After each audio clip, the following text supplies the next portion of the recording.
Good evening, guys. Good evening. Yes, how you doing? This is Spirit Journey, and welcome to my live stream. I hope you all are doing well, and I'm excited about this. And this topic that I'm going to do is going to be about reparations. It's going to be something that will be educational for me too. I I want to talk about this subject because I think it's time to discuss it, and I've been thinking about it for a while.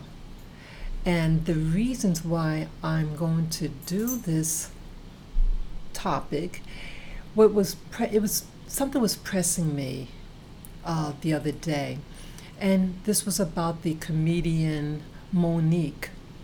And actually, yesterday I did a very detailed live stream regarding my thoughts on Monique and Netflix. And I give a whole detail about her. But I was concerned with her. I have my notes on on my lap, so you might see me turn my head. But what I was concerned about with Monique was that she her focus was that she's not getting paid the salary, measuring oranges with other types of oranges. She was not, her contemporaries, she's not getting the same amount of money as people in her league. Monique's considered an icon, and she was offered a salary, and she had wanted to do a negotiation, but rather than them negotiating, because when like any job, you may haggle a little bit. We've all had gone to employ, to look for work, and there's some negotiations, but she wasn't given an opportunity. And again, I'm not going to go in detail because I did that yesterday in the live stream. But she wasn't getting what she, according to her talents and everything, she was being underpaid. And I was concerned about that. And then I started thinking about other things, so racism, sexism is very apparent still. We all like to think that it's something that was a thing of the past, And also, person that's viewing right now, thank you for coming on. And if you also like to say hello in the chat so we all know who's out there, if you like, okay? So, people have been questioning about reparations and why. And the other reason that leads me to feel that it's necessary, the other things that happen in history. Like it was now since 2012 about the killing of a young teenage boy of 17. His name was Trayvon Martin.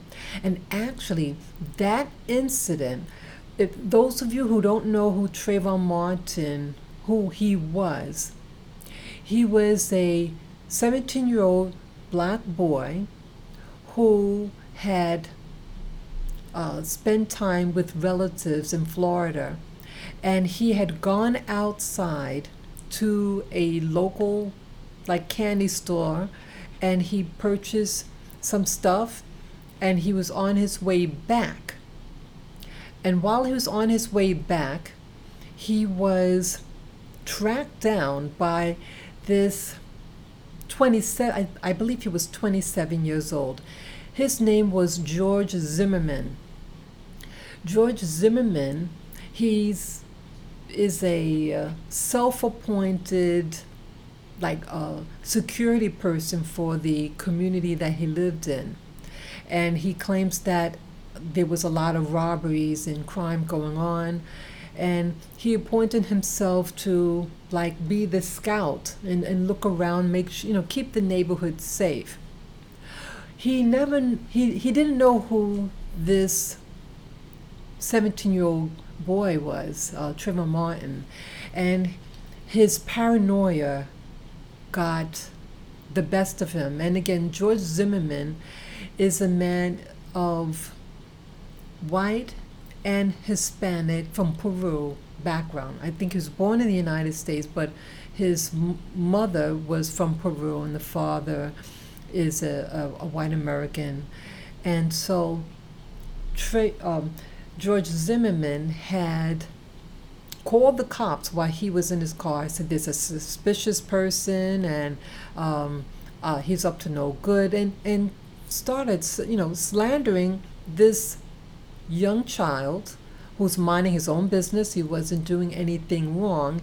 And in short, George Zimmerman, even though the cops said to stay in the car and not follow him, George Zimmerman decides for himself to follow him and bring his loaded gun. George Zimmerman approaches him and grabs him, and he was on his phone talking to his friend at the time, and you hear on the line that, let go of me. So George Zimmerman obviously then grabbed him. There was a scuffle. George Zimmerman kills the boy, and there was an outcry about it.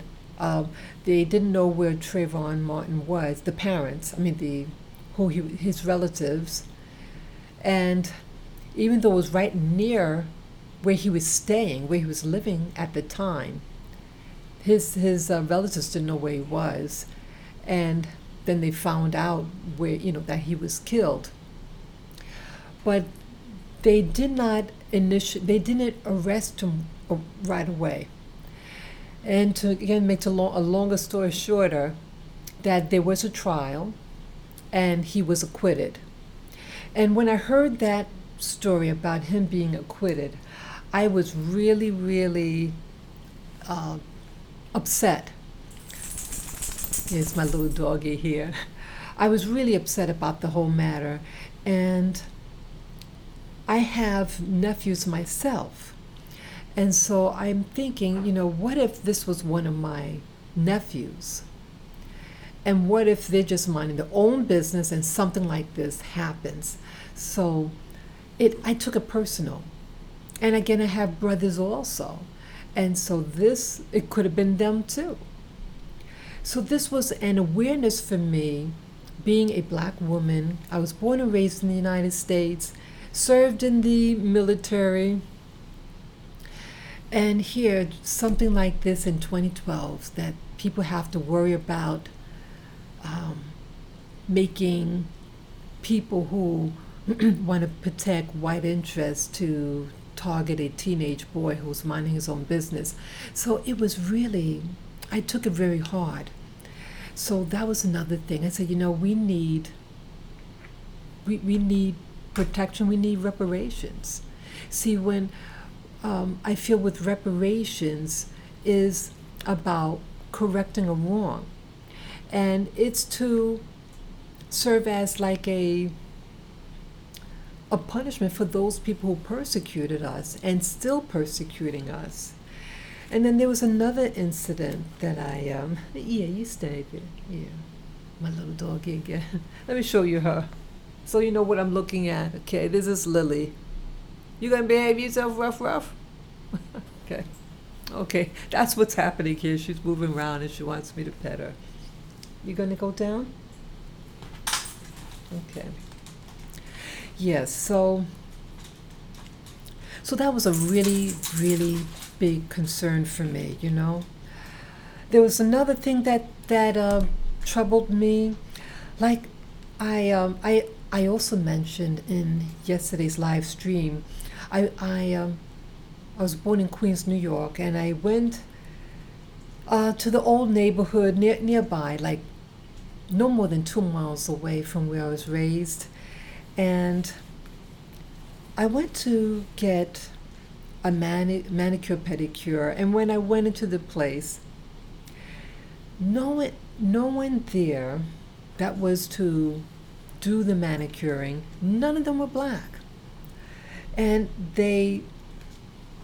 it seemed suspicious to me about their work status, their legal status.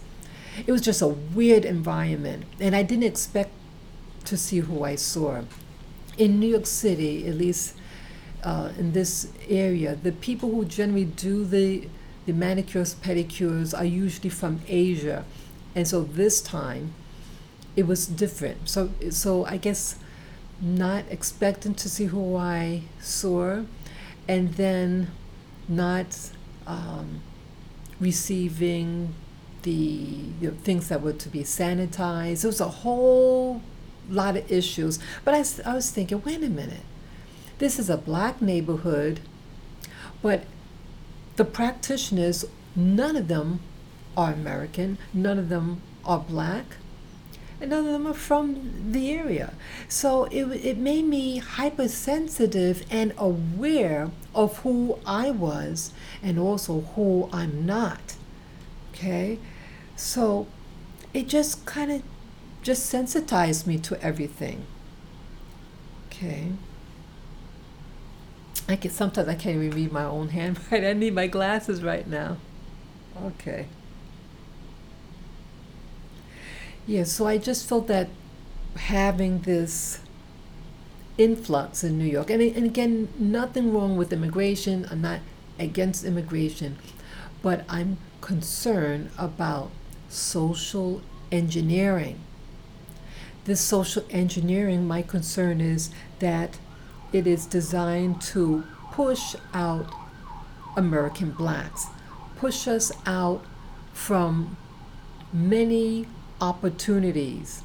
And again, the more so-called minorities that enter the U.S., whether lawful or not, it's going to affect the black community first, because the people who are coming in generally live and move in black neighborhoods or near black neighborhoods. And again, if money is restricted for of them, then they're going to require certain social services, extra classes, extra schools for them, for their children to attend. And so it's going to be an overcrowding possibly, and just all the drama that would come in as a result. So this is why I was initially feeling sensitive about the whole issue of reparations, that this possible displacement by social engineering, the goal, I felt, was to push black people out of their position, push us out of jobs, high-paying jobs, and even the lower entry-level jobs. And I discussed in yesterday's live stream that certain jobs that I was pushed out of, and so I'm even more sensitive about it. So that's basically, with the first thing I want to talk about, why I'm even discussing it. So those are the basic reasons why I want to talk about reparations, okay? And then I have down here, what is reparations? So I want to talk about first what reparations means to me, and these are some of the things that I mentioned. I wrote here that reparations to me is about to repair a harm that was done, that to correct any damage that was done, to restore, to bring back to the original state and some. So it's not just to bring back to the original state, but to, as a compensatory, to give extra. Just like if you get beat up by someone and you bring them to court for the crime of assault, but also damages. So it's about addressing damages to the individual or group. You know, in this case, reparations is about a group of people. Okay. And I have here, it's designed to address who was harmed. And also it's a way of saying I'm sorry, too. Reparations about I'm sorry. It's to take responsibility. The person who committed the harm or the group that committed the harm upon someone else. Okay? So I had gone into the internet and I wanted to look up certain things on reparation. I said, here I want to do a live stream about reparations. Hey, let me check online to see what they say about reparations. Okay, so I'm now going to talk about, let's see here. I want to show you some things about the history of reparations, okay? So I have my screen here. Let me just look at it.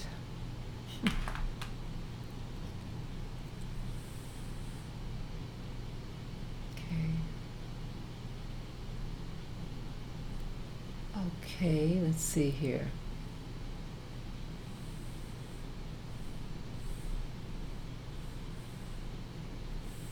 Okay, just take me a few seconds here. Just navigating. I have a screen and all these things trying to navigate. Let's see, I'm going to show you my desktop.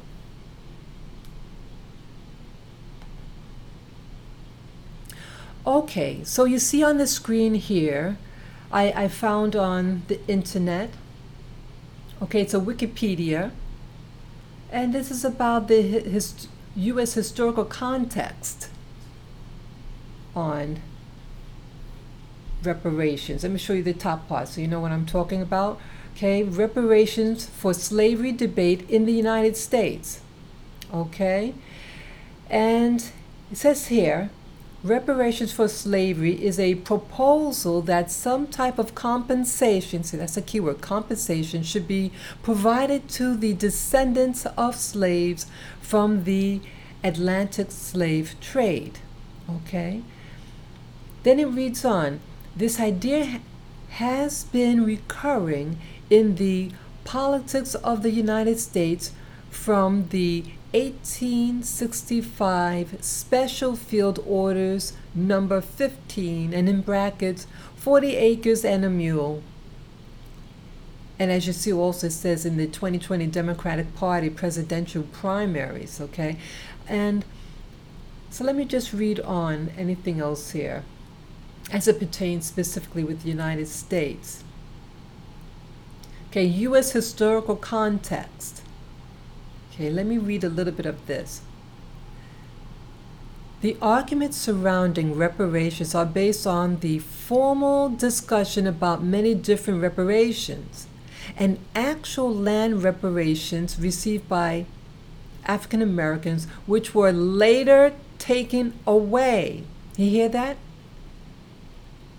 The actual land reparations received by African Americans were taken away. Wow.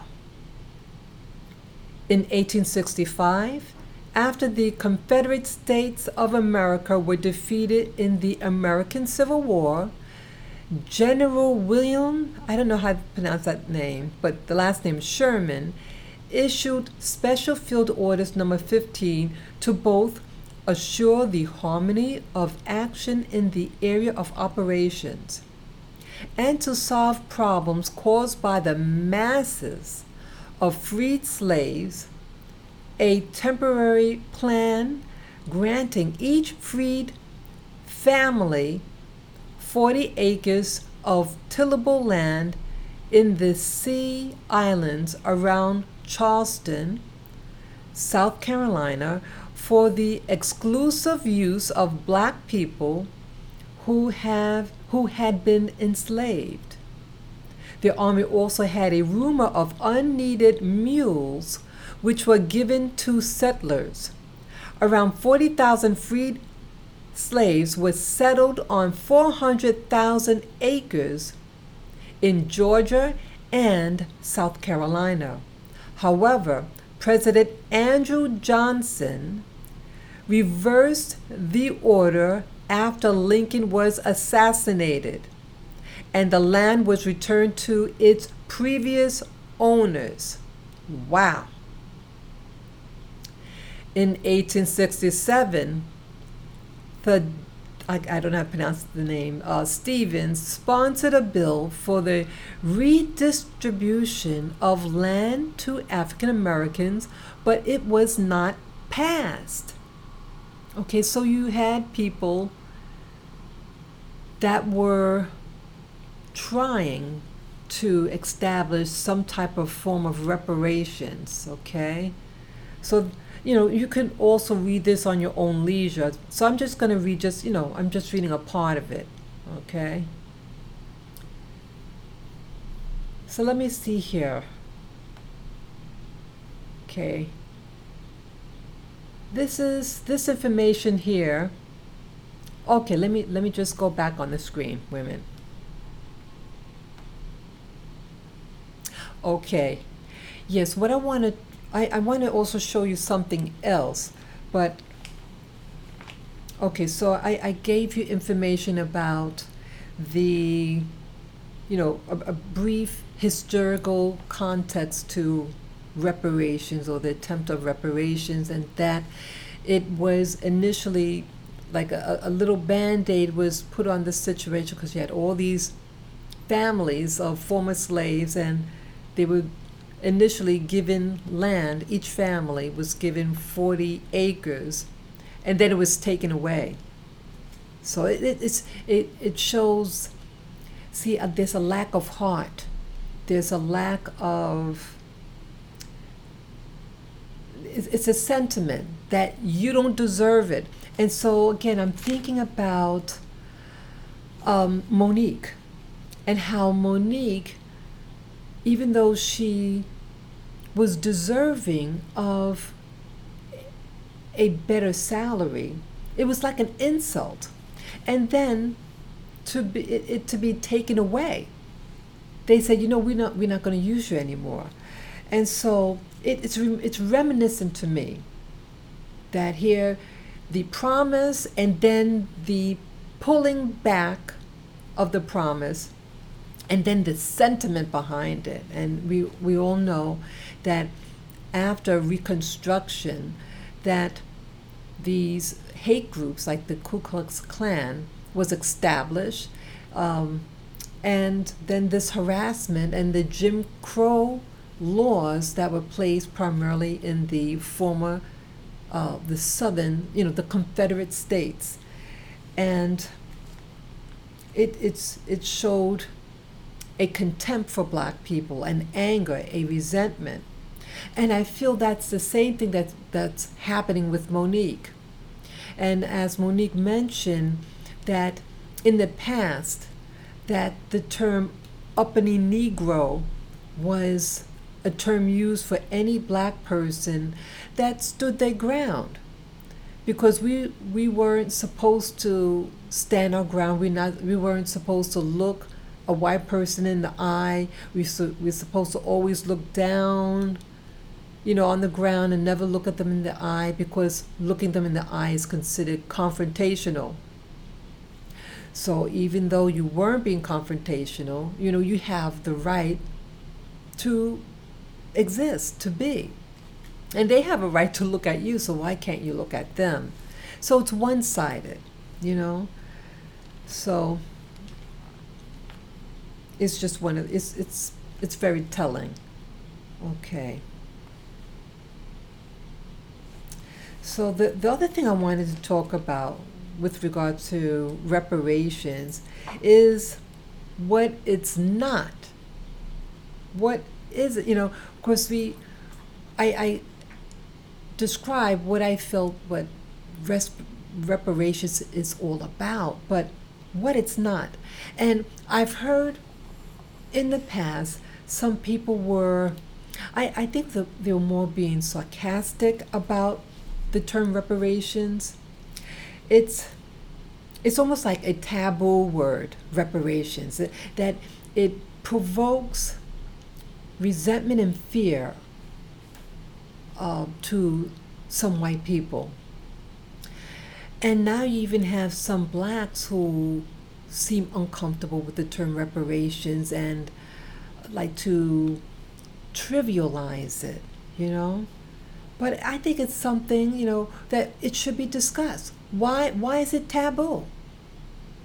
There are people who have since since World War II have gotten reparations, and it's not offensive for them to talk about, to demand of a particular power to reimburse them for the difficulties that were done to them under certain laws, certain things that happened to them in recent history. Okay, so and again, this is not about showing resentment to anyone who received those people in history, modern history, who have received reparations. More power to you. This is not about poo-pooing them. If just like with Monique, the comedian Monique, she wasn't downing anyone who, putting someone down who lost their position. I forget his name. It's another comedian, and he got 2 of his programs removed. Yeah, there was 2 individuals who had who do television work, 2 black men, and both of them had 2 programs each, and it got pulled. And those individuals, according to Monique, initially made her upset about their stance and not sticking up for her. And so, she wasn't gleeing or being happy about them losing their job, because see, when a black person loses a job, it affects all of us. We're a family. This is about a community. Community is not just people in your family or the block that you live in. It's a nation. It's a history that puts us in the family category. Okay, so when one hurts, we all hurt.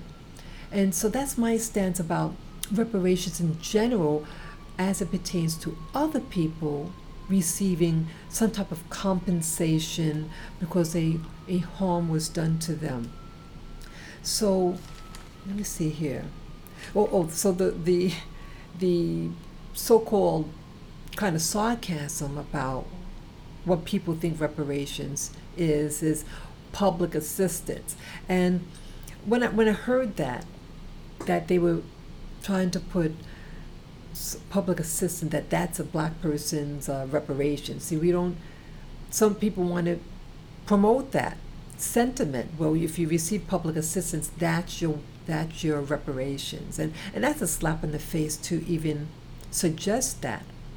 And so I have on the screen here, let me see if I can find it, about what the public assistance is. Okay, there are different forms of public assistance, and public assistance in the United States has changed over the years. It wasn't something that happened like as we know it today, that boom, public assistance as we know it today. It was put in place in increments, the increments of public assistance. Okay, let me find it here.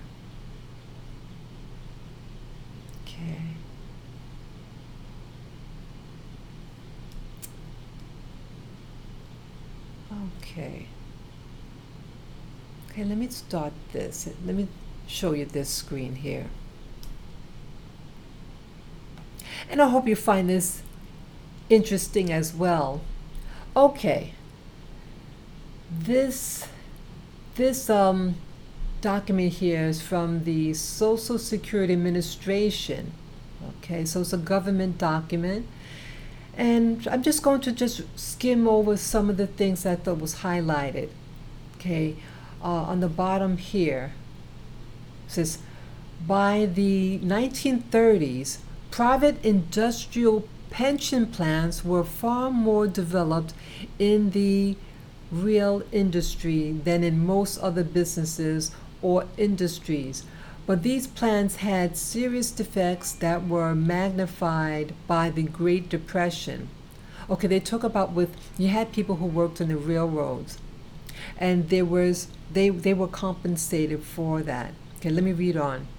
While the Social Security system was in the planning stage, railroad workers sought a separate railroad retirement system that would continue and broaden the existing railroad programs under a uniform original plan.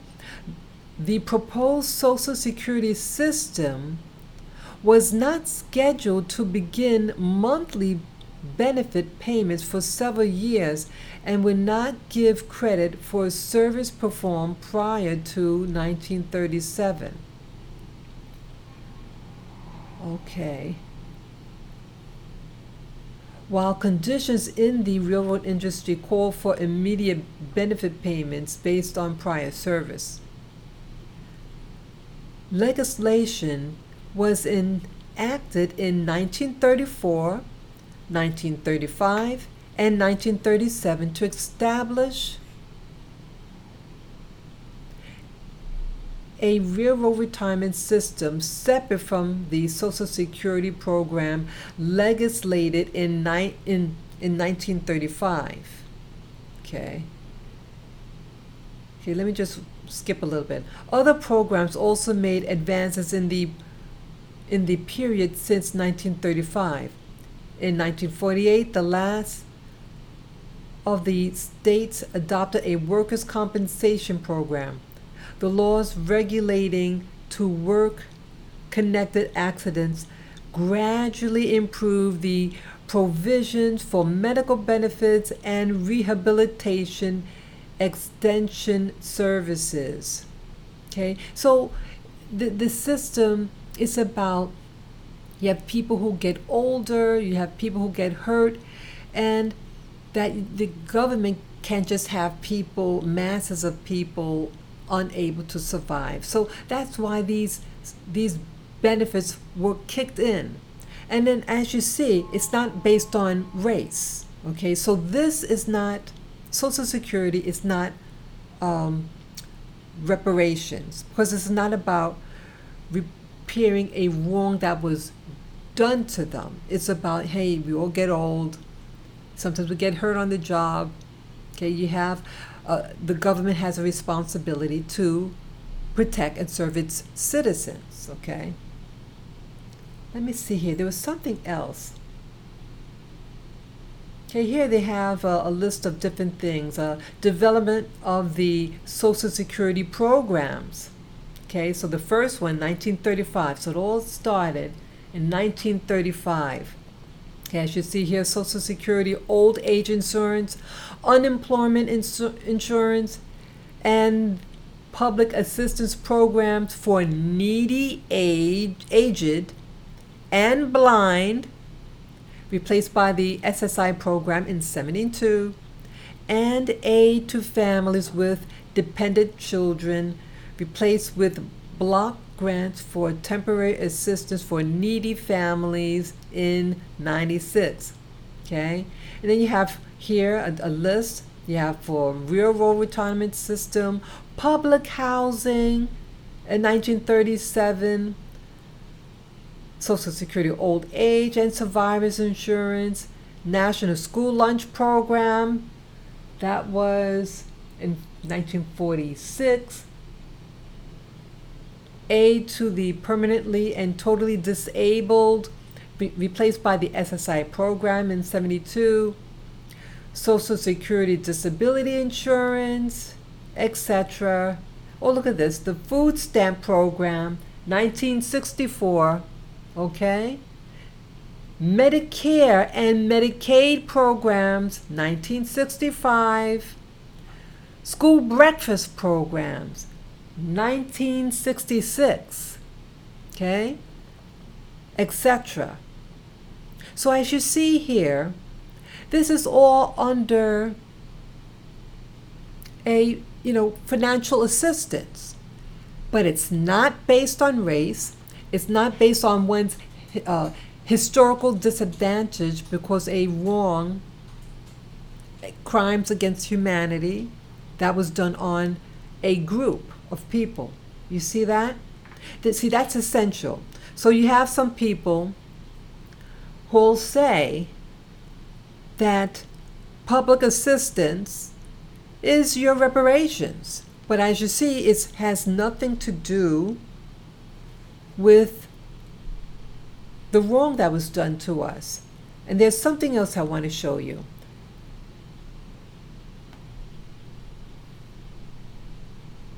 Okay, this document I found, this section here, welfare statistics by race. And again, this is a learning, this is teaching me too, because I'm just getting this information and sharing it with you, okay? 43% of Medicaid recipients were white. 18% were African American, and get this, 30% were Hispanic in 2016. In 2016, 36.2% of SNAP program, that's a food program, beneficiaries were white. 25.6% were African American. 17.2% were Hispanic. 3.3% were Asian. See, isn't that something? See? So how could a white person say that welfare, all the food programs, is black people's reparations? So how come they're getting more here?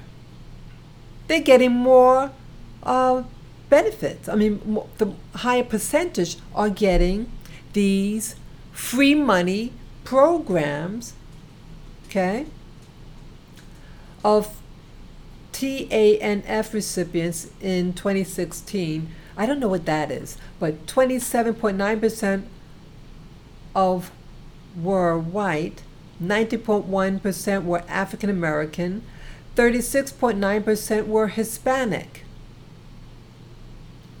41.6% of the African American population and 36.4% of the Hispanic population participated in at least one government assistance program in a given month. Okay, these statistics is really, really telling. Okay, this is really telling. Let me see what else is here in this document. Welfare in the workforce, okay. This is interesting. 52% of fast food workers rely on welfare assistance programs. Interesting. See, welfare doesn't mean black. But when I was growing up, when I was a teenager and just entering college, that it was the term about public assistance, they used the term welfare back in the 1980s. Now they use the term public assistance. But in general, it's known as, collectively welfare. And they always showed poor black, urban blacks. They never showed poor whites. So let me see what else here.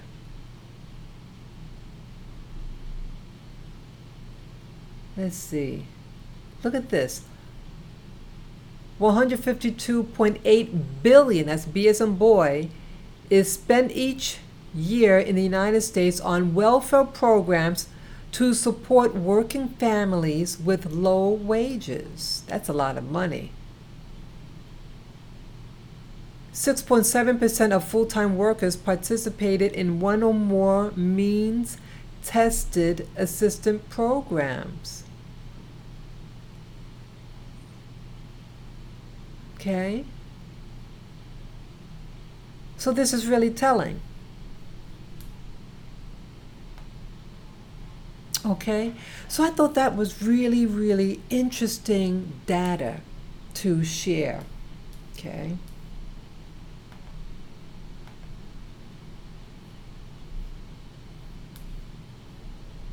Yeah, I think this is really interesting. See, when we have the data, when we see what's going on, and when white people want to make fun of the term public assistance or welfare, that as you saw in those statistics, what percentage of whites and other groups that are on it. Now again, there's nothing wrong being on it. If you need it, use it.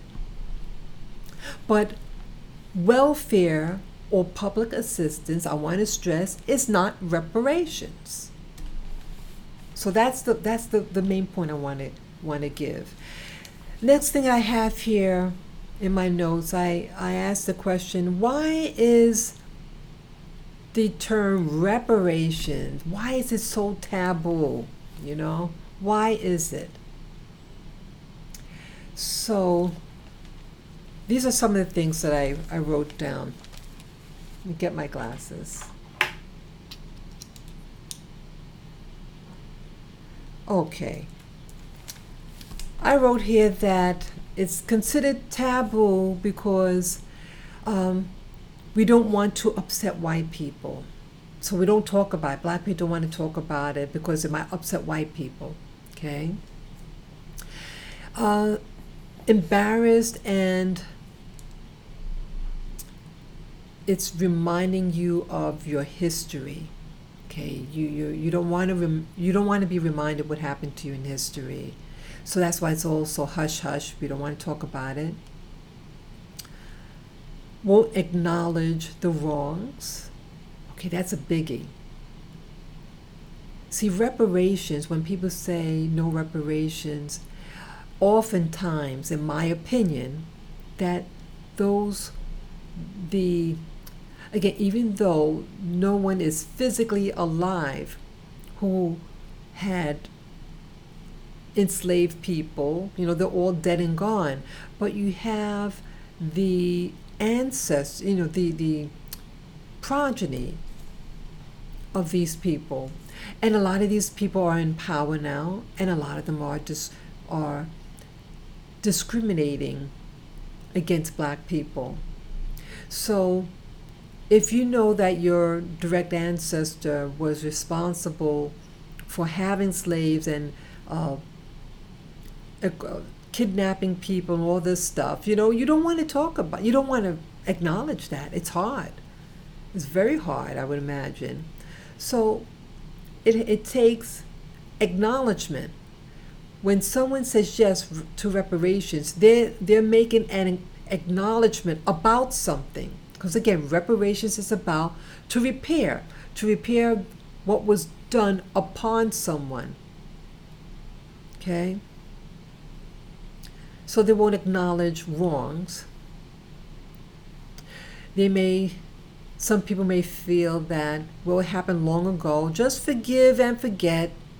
This is a Judeo-Christian society, and, when you talk about reparations, then you're talking about that, you haven't forgotten us, and you rub it in. So this is a tactic that many people may try to push on those who want this. Okay, see, someone said hello. Yes, so social work without walls. Yes, how you doing? Yes, welcome. Yeah, and you're all welcome to put in your comments, put in your experiences regarding reparations, because see, this is a collective, and it's good to know what people think. I'm just one individual, but I felt it was necessary for me to really tackle this question about reparations, because it's like, again, a taboo. And those are some of the reasons why I think it's considered taboo. Yeah, so those people who are watching, you could just indicate in the chat room why you think that, if you do think, why the word reparations is a taboo subject. Okay? So, yeah, people want us, they think that, well, if you forgive somebody, then they don't have to pay any compensation. See, let's say someone goes to court and they committed, excuse me, there was a crime done to them. Let me get my water.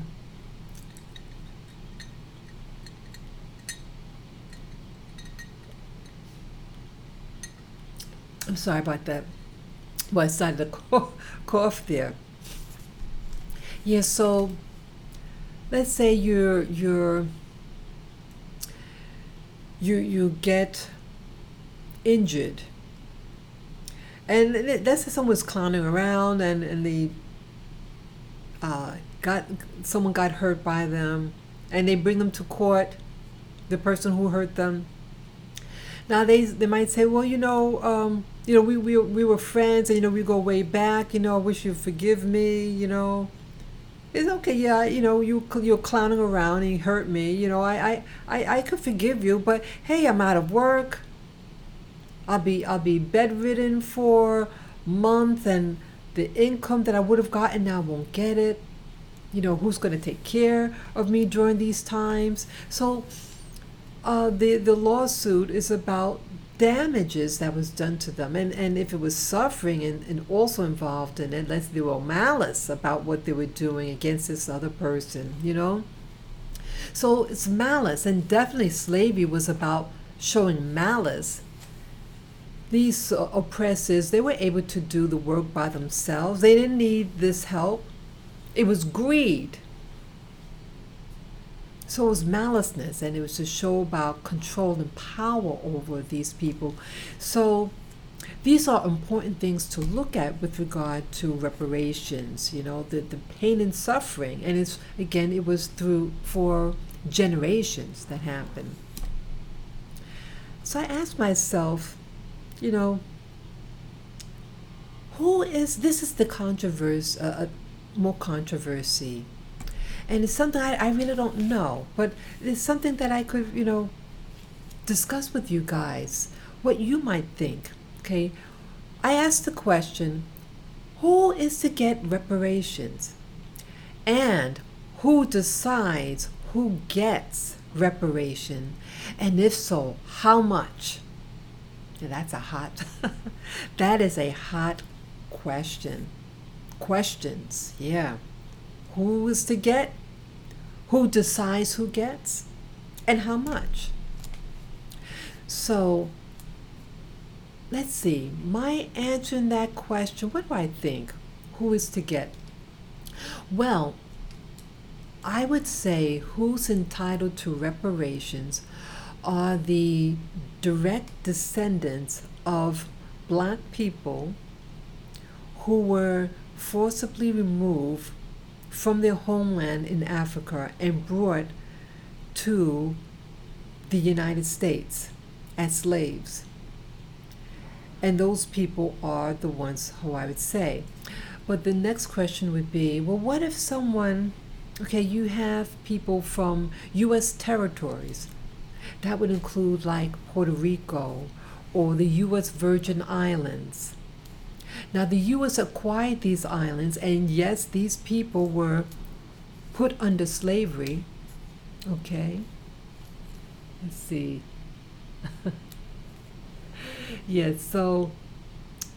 Just looking at the comment there.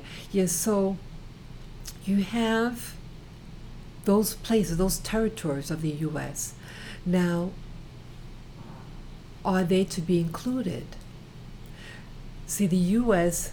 did not enslave the people on the island of Puerto Rico or the U.S. Virgin Islands. So when the U.S. acquired these islands, it was after slavery, and you had other countries or nationalities who did the oppression on these individuals, those nations. Okay, so it's a question. How far should this reparations go? So it's the reparations, okay, is the reparation to, how far to spread it, okay? And then you have people, let's say people who are living in the United States, and let's say they are descendants of slaves, but let's say they weren't from the U.S. territories, but let's say they were from Brazil. Let's say they were from Jamaica. Let's say they were from Haiti. Should those people who are black and descendants of slaves, should they as well be included in the reparations? And my thought, it might be a little biased on my take, but I'll share it because it's how I feel. I was born and raised in the United States. My parents were born and raised here in the United States, but my grandparents came from the Caribbean. Some of the half of them were in the U.S. territories of the Caribbean, but the other half wasn't. But my identity is here. And so should I be a part of this reparation? I would like it. I would like reparations. And I think the reason why I would like to be considered for this, for that ancestry that was not part of the U.S. territory, I would say I was raised as someone from North America. I didn't, it's funny. I didn't know that about my background. I assumed my heritage was from North America. I learned when I think I reached 18 years of age when I discovered my Caribbean roots. But I lived like all my other American blacks around me. I went to American black schools. I went to churches with American blacks. I associated with American blacks, and other people too, of course. But so my orientation was American. That's all I knew. I spoke English. That's all. I was just an American girl.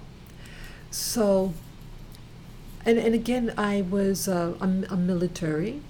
I'm a veteran, and I feel that serving in the United States military, I think opens doors to be able to receive something like this. But again, this is something that needs to be discussed. And that next question is, who decides? See, I think now, as I'm thinking, this is really important because, see, if the American blacks are to get the reparations, then I would say that you need to set up a board of people, men and women, to set up the guidelines on who is to get. What is the requirement? This has to be set up. Okay, I see someone here wrote a comment. I want to share also the what people are sharing here. Let me put my glasses. Okay. Let's see. Yes, Quinn, I hope I pronounced it well. Quinn, the American Empress, says, see, people aren't being honest about who they are. I appreciate your honesty. Okay. Yes, I appreciate hearing that. Yeah, I want to be transparent. So you have people who pretend to be something that they're not. And throughout my videos, I have over 1,000 videos on this channel, Spirit Journey, and I repeatedly share about my ancestry, my Caribbean ancestry, that my grandparents came from the Caribbean. I always share that. Always. So, is it fair for someone like me to receive any compensation for reparations? So it's food for thought. And again, whatever what the decision is, see, even if I don't get, I'm okay with that. So long that the people who do deserve, who on both sides of their family or even one side of the family are blacks, American blacks that are born directly here in the United States as slaves, they should get.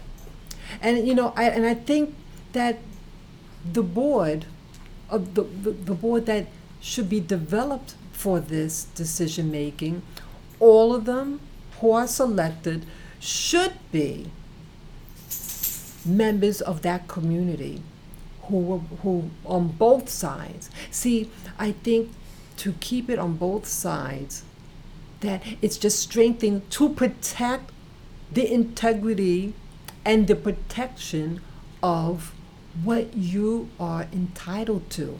That is essential, because you have people who will want to leech on. They don't like you.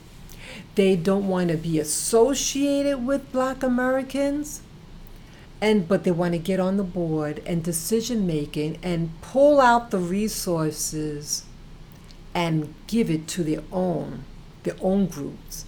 See, I feel with that should be protected. That shouldn't happen. That to protect what is theirs, the American blacks.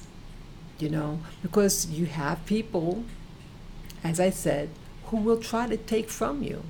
They want to have their hand out like this, have their hand out, and then do something to take it from you, just like what you call with minorities, that you have many minorities in the United States, and you have that these new minority groups are taking away percentage-wise for those American blacks that were here for generations and generations. Their pot, it's getting smaller and smaller, okay? And I personally would like for their reparations to be protected, because I know how people can be. So yeah, I'm glad that I thought about that. That yeah, you have to start developing a board and start implementing this board now to get it formed as soon as possible, and they should start writing up policies who qualifies for it. Okay? Yes, and again, how much? How much reparations? Who's to get? Okay? Yes, Gwen. Gwen says, yes, foreigners stealing from Black Americans. Yes.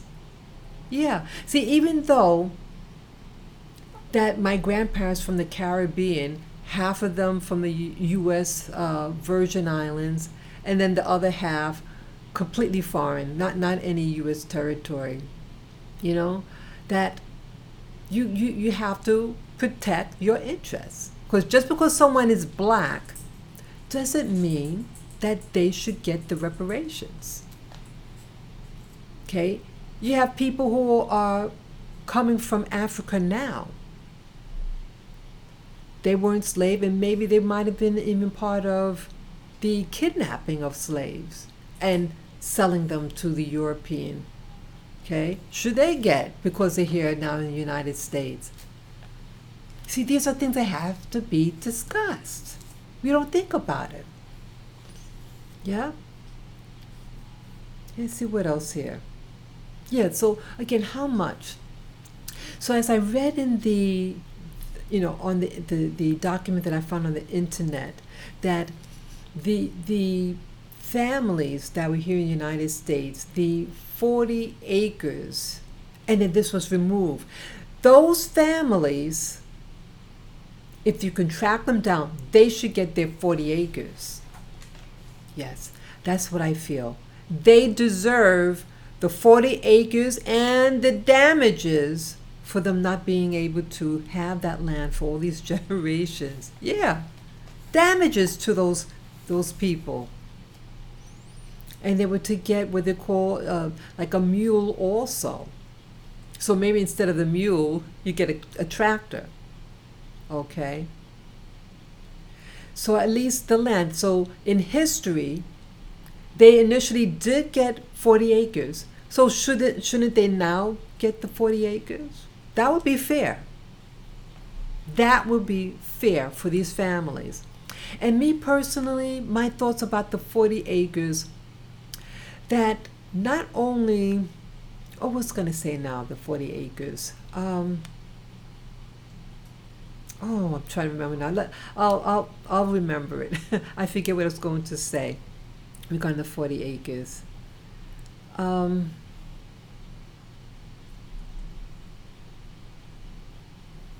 I'm sorry. I'm just reading my notes. Let me read the notes again here. Get my glasses. Yeah, I like your comments. See, your comments are welcome because see, each one teach one. Okay.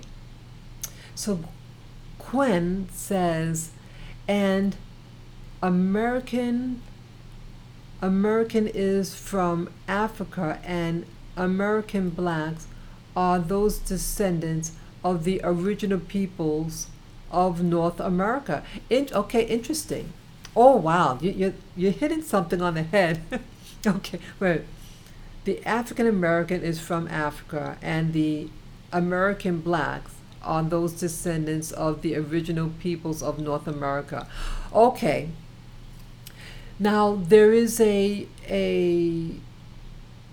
belief in many of the YouTubers who comment on my channel that they believe that they may be the descendants of, they weren't brought here as slaves, that they were always here. Okay, my understanding is that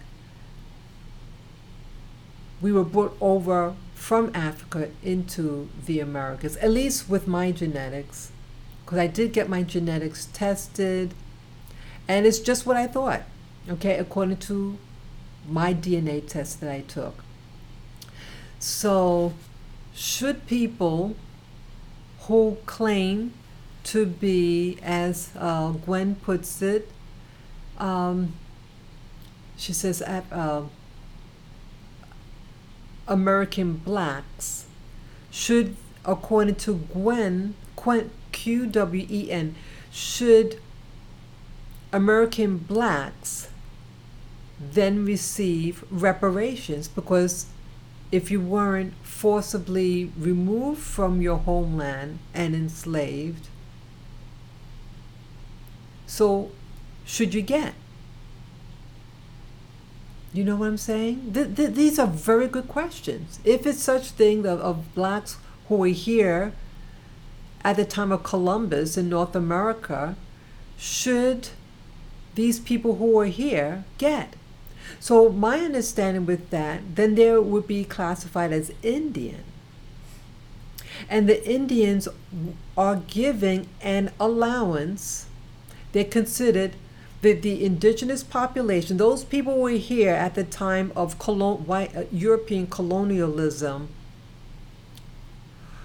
are considered a ward of the state. Okay? Ward of the state means that they have to feed them and house them. And you see the condition of people who are living on the Indian reservations. They're not doing well. They're perishing. So should they get a reparation? Or are they already getting? Why aren't they then on the reservation collecting their, what do you call it, the ward of the state? allowance? So these are also a good question. Those blacks who say, oh, I wasn't brought here as a slave, from Africa. Okay. The viewers, please share your comment regarding this. Should people who are classified as black, but they say that they were not brought physically here as a slave, that they're already here upon the European coming in, should they get reparations because they have been persecuted? Let me know. Okay, Gwen also says, if this is our land, then they owe us land and much, much money. They also add, because American Indians are not Native Americans. Okay. So I guess they're saying that, what is this? They're saying it's your land. It's the Black American land. And is it because American Indians are not Native American? Okay. So if you could just elaborate a little more so that, each one teach one. And again, it doesn't necessarily mean that I agree with what they're saying. Again, I'm not a historian, but again, you have people who have different beliefs, and it'd be interesting to find out what their beliefs are in discussing this topic of reparations, because a lot of things have to be considered. Okay, let's see what else here. Sheffith says, okay, I apologize because I'm not trying to pronounce certain names, but at least Shakur. Shakur says they were enslaved too and renamed colored. And then Quinn says, look up the Virginian Integrity Laws of 1924. Okay.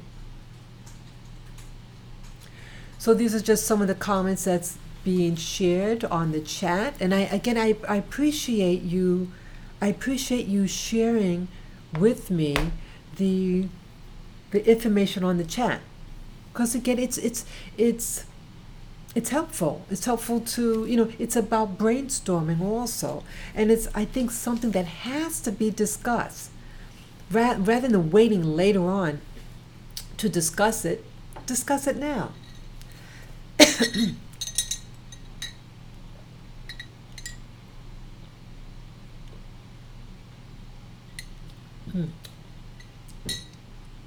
Wow. Let me get some lipstick there. My lips start to get dry. My throat's getting dry. You can hear.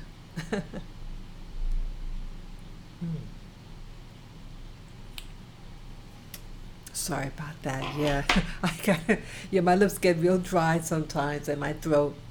Okay. Yeah, these are very, very, very good. This is really food for thought. The more that I think about it, the more that I'm discussing this with you, the more I realize, wow, this is a lot of things to consider. Okay. So I think the last thing I mentioned about how much is each, so is it by family? And let's say, what state? Should particular states get more than others? For example, should the people from Carolina, because Carolina, I think that's where a lot of the slaves were initially sent to. And then they were dispersed to the other states. What if someone says, well, people from Carolina, or let's say Georgia or Florida, that according to what state, that a compensation upon a compensation based on what state your slavery was from. Let's say Louisiana. A lot of, there was an expression I heard to send them down the river. And that was, to my understanding, referring to slaves that were sent from like the Carolinas or Georgia, and then sent over to Louisiana. The troubled, the slaves that were so-called difficult, they were sent away and sent to Louisiana, if I understood right. And those people who have that knowledge, that understanding, those people who know, let's say there might be some historians out there watching. Those of you who know, hey, could you share in the chat about the terms, sending them down the river, and was it that the so-called difficult slaves were sent to Louisiana or other states and then really brutalized there to so-called humble them? Yeah, that would be really interesting to find out. Yes.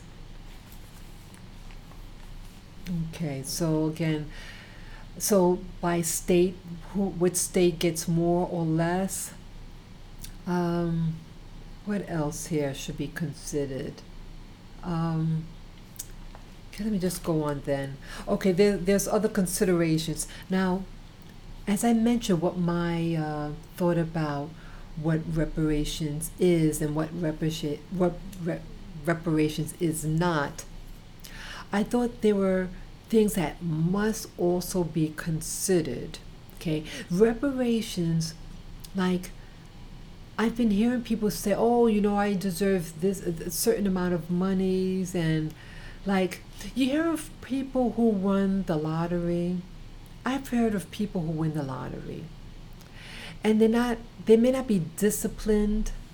And what could happen with these people, that they spend everything at once, and they start out, they end up poorer than when they started. See, my fear about reparations is that it could also be our downfall. Yes, you might be saying, how do you figure that, our downfall? What do you mean, downfall? Well, I'm thinking about this one person in history who, not history, but he won the lottery. He won millions of dollars, and then he lost it all and he became bankrupt. What happens sometimes when you're without for so long, and then when you get something, you don't know how to manage your money. And there's another thing what's happening here in the United States is that about our dollars. See, in the past, the black dollar circulated in their black community many, many, many times. And because at one time it was so insulated, that money stayed in. But now it's the opposite. Our money, the monies that we make in our community, gets sent outside of our community. And I mentioned in that live stream yesterday that I did pertaining to, what's her name? Monique, the comedian named Monique. And how that, what is that now? Well, the money leaves so quickly, and you have people who like to come into black neighborhoods, especially new arrivals from various continents, and they set up shop, or even as I also mentioned yesterday's live stream, about the networks, the television networks they initially start out in their networks to appeal to the black audience. That's right. Many of Monique mentioned 4 different networks that had given, who started their network using black people, having black programs.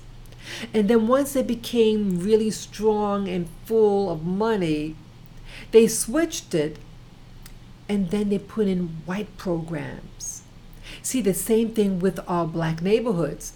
See, these new immigrants come in, they don't have the money nor the savviness to start a business in well-financed white communities. They can't afford to start a business there, many of them. So they start out in poorer black neighborhoods. They get rich off of us. And then there's a contempt also in serving black people. They give many times inferior quality food and services. Okay? Even when you go to get medical help in black neighborhoods, it's usually inferior quality of service. So if who we giving and spending our money on is people who are different than you, then you are going to make them rich. That's right. Black folks are going to make other people rich off of reparations because the money is not going to be held in their community. So there has to be a protection, a special protection, something to be considered, like I mentioned about a board of elected officials to handle the reparations, to protect those who it's really intended for, and therefore to set up some provisions that the monies that they spend is to keep it in that community, that you cannot bring it outside of the community. This has to be considered. Okay? Now again, reparations, not just money. And over the years, that's all I heard. You'll get money, money, money. Yes, money is very important in reparations, but it's not everything. And these other factors has to be considered. You need to set up an infrastructure to make it solid. That is something that's going to sustain them for generations to come.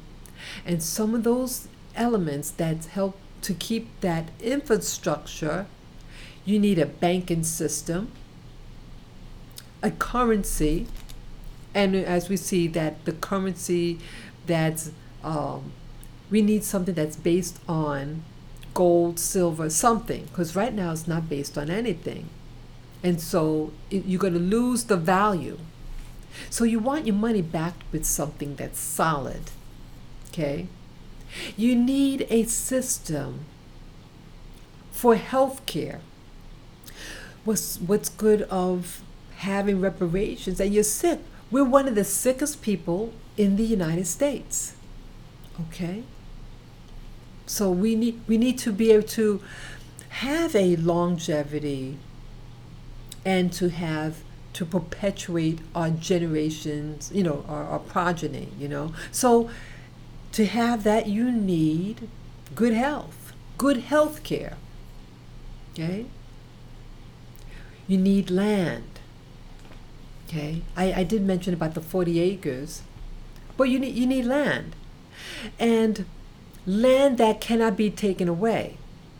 See, as you see in the past, that 40 acres was taken away from those individuals. And I used to also live in the island of Maui, one of the states. And in Maui, you have the indigenous the inhabitants that were there before the European came, and they have what they call a homestead. And with homestead, they're given, you have to be a certain percentage of Hawaiian, native Hawaiian, to receive this land. And what else? You have to have a certain percentage of Hawaiian in you to receive the land, and then you can build on it. But there's a stipulation. The land isn't permanently theirs. It's only going to be in their families for 100 years, and then it reverts back to the government. See, again, that's taken away. See that? So we have to have something here that the land cannot be taken away.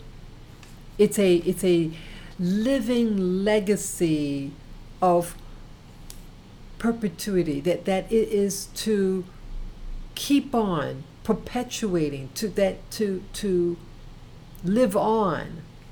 Because just like slavery was something that was perpetual for many generations, some longer than others.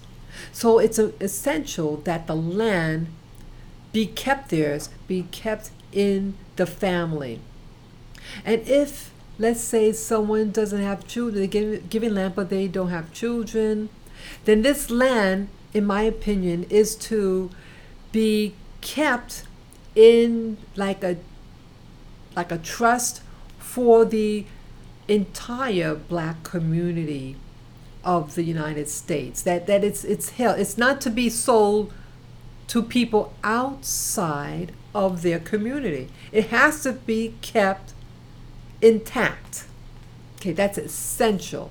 Because again, it'd be like Hawaii, and you can build on the land, but then after 100 years, it's not yours. So again, they can raise the tax. See, another thing with the land, I don't think that you should be taxed. No land tax. See, that's another way how the system takes your land. They say, oh, you have to pay taxes on it. Well, we shouldn't have to pay, those people should not have to pay land tax. Okay? Their labor pay for any tax that may be required. You know, their slavery, their persecution is what paid for any tax. Okay, that's just my opinion. Okay, I didn't mention money. Each family, each person should receive monies. Again, how much, that's to be really required by, decided by the board that's elected. And the board is elected by members only of the black community. It's almost like which one came first, the chicken or the egg. Okay, you need a board of some type of electors to decide the requirements, but at the same time, you have to still have people. They have to still protect the people.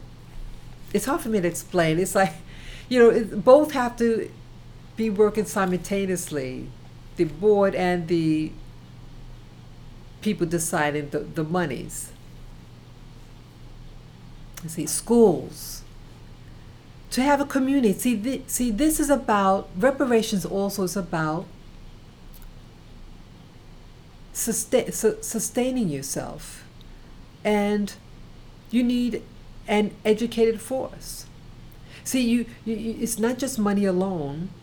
You need knowledge and education to handle the new requirements of you controlling your own land and maybe having your own territory.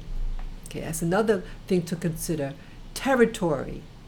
Where's this land going to be? Okay. So, will it be like a whole state, or a series of states, or each state to have a section? Yeah, these are other variables. And what resources? This land has to be fertile and have resources. It should have water. You have the water rights, mineral rights, land rights. What else? Everything.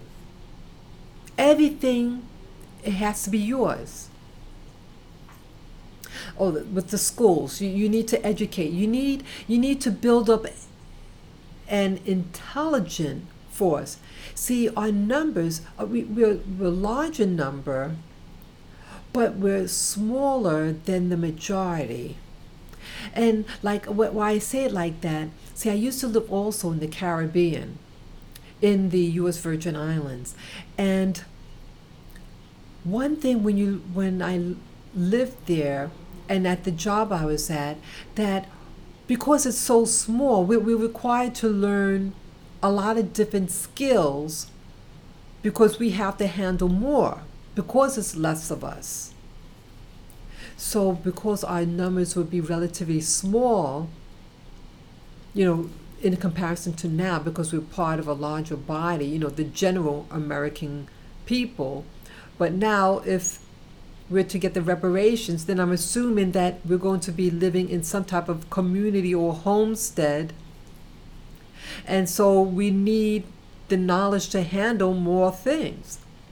So the schools are to teach, let's say, about engineering, the sciences, the technical fields, agriculture,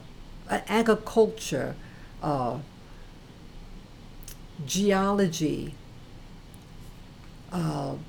about animals, because you have to raise animals. So you're going to need to become veterinarians. All these things, how to care for the land. See, in history, we had all those skills. See, at the time of slavery, we did all those skills. We knew how to work the land, work the animals. We had all the technical skills of that day. And then we were forced up north and forced into urban centers to take away our skills. That's why.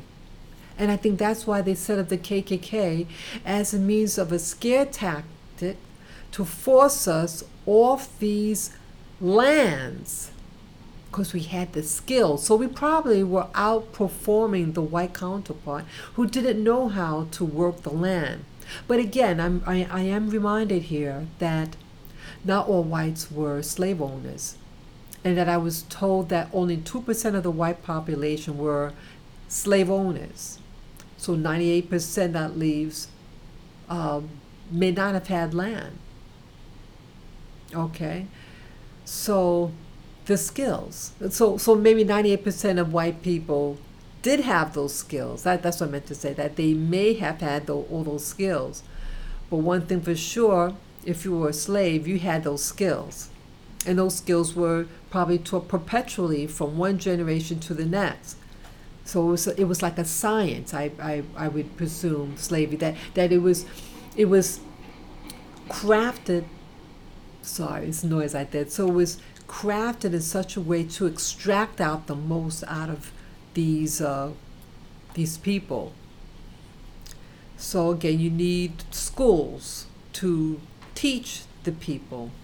And also, you're going to need a defense force. You need a defense force. Who's going to protect you in your new land? You're going to have people, you're going to have immigrants from other places coming into your new land and want to take from you. And you may have other majorities who are going to be jealous of your new acquirement and maybe set up other vigilante groups, hate groups against you. So you have to learn how to protect yourself. So you need a defense force. You need an army. I'm also saying you may need a navy too, because I think we should also have coastal properties, because we have to be able to have commerce. So we have to have a port and be able to send shipment of goods out and in to our land. So it's not just to be in the center of the United States and you're not around any water. You need to also have water, a port that you could do commerce by sea, and also have land rights of minerals and things like that. Okay, again, you're going to need that defense force. Okay, let me just read a little more of some of the comments. Okay, yes, welcome watchers, welcome. Yes, you're all encouraged to write your comment about the things to consider with regard to reparations to American blacks. Okay, let me read some of the comments here. Okay, Quinn says, okay, everything should be ours, and I mean everything. Banks, jobs, shopping malls, homes, parks, forests, rivers, lakes, cities, towns, the military, everything, yes. They literally thrive from us. So in that, we need to take what belongs to us. Yes. Thank you for sharing that. I appreciate your comment. Okay. Let me see what else here. I might have. Okay, let me read this. Everything free is unrealistic. No taxes and maybe land would give us an undeniable boost. Yes. That's what reparations is all about. Giving a boost. That's the whole essence, to give a boost, to restore, in essence, to say, I'm sorry what I've done. Here, let me make it better for you. Yes. Let's see. They literally leech off of American blacks, the foreign invaders. Yes. Okay. So let me go on about things to consider if we're going to have reparations in the United States of America. Okay. So I already mentioned about the Defense Force, so a Navy, an Army. Hey, how about a Space Force? Remember President Trump made mention that there's going to be a Space Force? Hey, if we are new in getting this reparations, shouldn't we also have a Space Force? Yeah. Yes. Yeah. Why not? If mainstream is going to have one, you should have one also. Whatever what your competitor has, you should have also. And I also mentioned here skills. So I mentioned about learn about animals, how to tend to animals, how to build homes. That's another biggie. What else? Technology. Yeah, these things are very important. So with reparations, you have to be able to sustain yourselves. Because what's the whole point of reparations if it's not going to sustain you to the next generation, you know? So these things are essential for it to be a successful transition of wealth. There's going to be a transition of wealth. And you know what else I forgot to mention? What about those other European nations who brought you here to the Americas? Shouldn't they, Europe, because see, the United States was a colony of Britain. And so a big part of that history was under British dominion. And so should not Britain be also required to give the reparations to the American blacks? They should. Yeah. The wealth was going to them. See, Britain was the so-called parent country over the 13 colonies. All that wealth was ultimately to be sent over to Britain. Okay, so what responsibility does European nations, those European nations that were part of the human trafficking of Africans into the Americas, I would imagine that they should also be a part of the reparations package.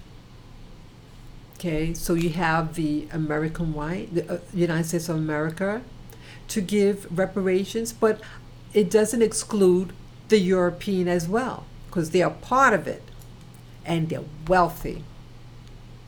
Okay. The last thing I have here is how long to get this reparations. This is another very, very good question to ponder on. What I think that it should go on for some generation, for several. Why is that? Because slavery was something that was perpetual, and it was a system that was to enhance the European American, and it was done in stages. So it's also logical that the reparations to the American black should also be done in stages over time. And so it's not just for a year, a month, or even a decade. Look at World War II. World War II had European nations to give some of its victims of the war during World War II reparations. But they don't use the term reparations. They use other terms. And you know, some of those individuals are still getting money in the form of reparations. Yes. And did you know the United States is sending some of these people money? The U.S. is currently giving many, many, many millions of dollars to Israel. The U.S. was not part of the Holocaust directly, but I understand some of the bankers did finance Hitler. But still, the U.S. is sending Israel large amounts of money. And so this has been going on for many, many years. So if they're getting money from the U.S. for over 50 years, over 60 years, maybe close to 70 plus years, so should not we, if this in modern history, they getting reparations, and other people who have received reparations? And again, what happened in the United States of America happened for a period of over 300 years. Right? So, you have a persecution over, let's say, a 13-year in World War II versus several hundred years. So this also should be factored into this. Okay? Everything has to be factored in. So that's the nut of my thoughts about reparation. You know, it's going to be a challenging one, and I think it's something that is long overdue. It's long overdue. You guys deserve it. You really deserve it. The mistreatment. See, these new immigrants, they know why. I think they know why they're being brought here and why they're being used to push you off to push you out of the job market. They know that you're not liked. And it brings a hunger to them, a fervor in them to lust for more and take for more. The more someone receives, the more they want to take from you. And so also to compensate for that. And again, it's about protection, so you don't fall trap into this poverty. You have to have, reparations is also about, establishing your like a nation within a nation, you know, because it's about taking and keeping what's yours. So there's going to be a type of division in all this. Okay. Let me see what the last comments here. Okay. Let's see here. Let's see. Okay, I have a Mike Polawoski. Whites have been given reparations from white since 1865. The amounts to about 400 billion per year, more than all reparations of all groups. Thank you for sharing that, Mike. 6 trillion since 2000. Very interesting. Very, very interesting. Yes. So those are the last comments in the chat room. Does anyone else have anything that you want to add before I shut this live stream? Okay. Yeah, I feel that I covered a lot of information. This information that I provided is really to serve as food for thought, things to be considered. It's not going to be easy, but I think you guys out there have to discuss reparations and seriously, and to start to form a collective of leaders of your community to discuss this, because all these things you have to discuss. Who's going to be on this board to determine? You know, you don't want to be like in the state of Hawaii.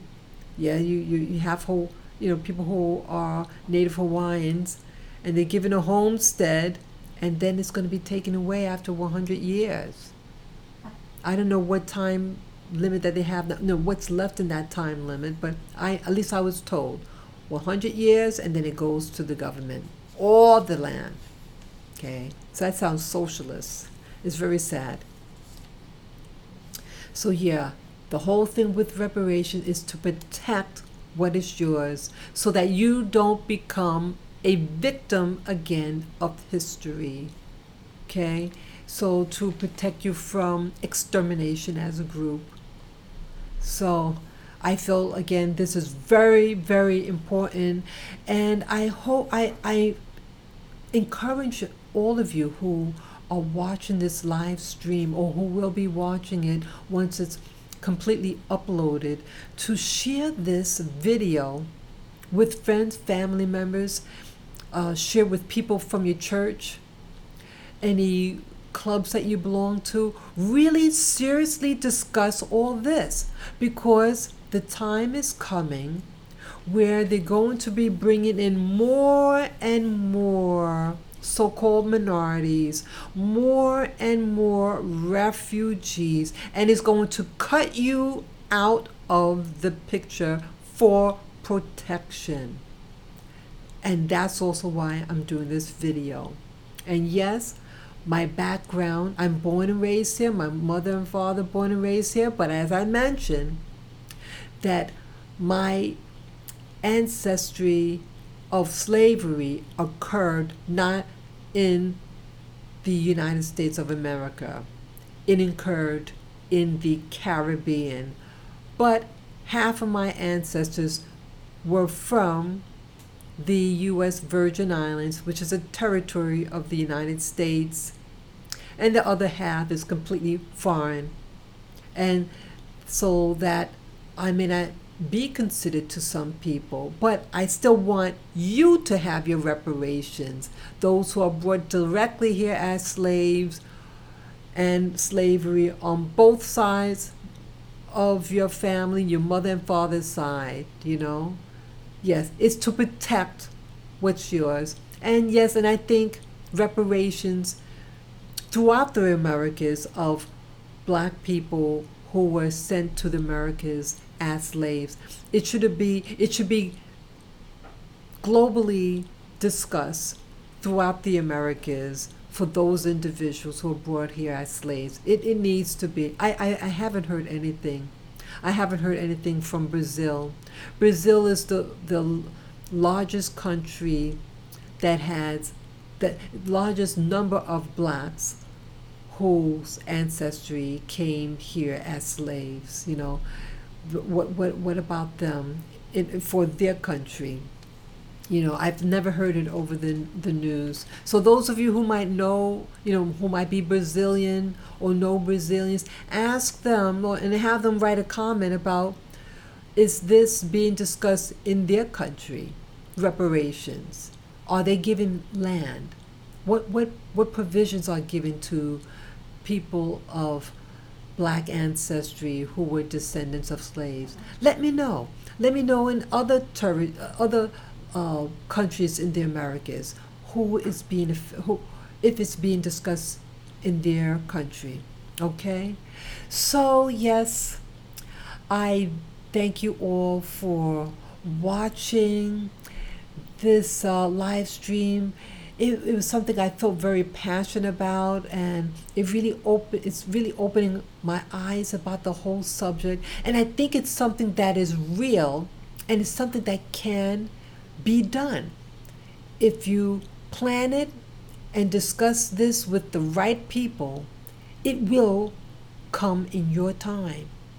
That is my prayer. Okay? So thank you again for watching. And again, share this video with friends, family members, comment below, and to give me the thumbs up, guys. Thank you again, and enjoy the rest of your evening, and have a wonderful and safe weekend. Bye-bye.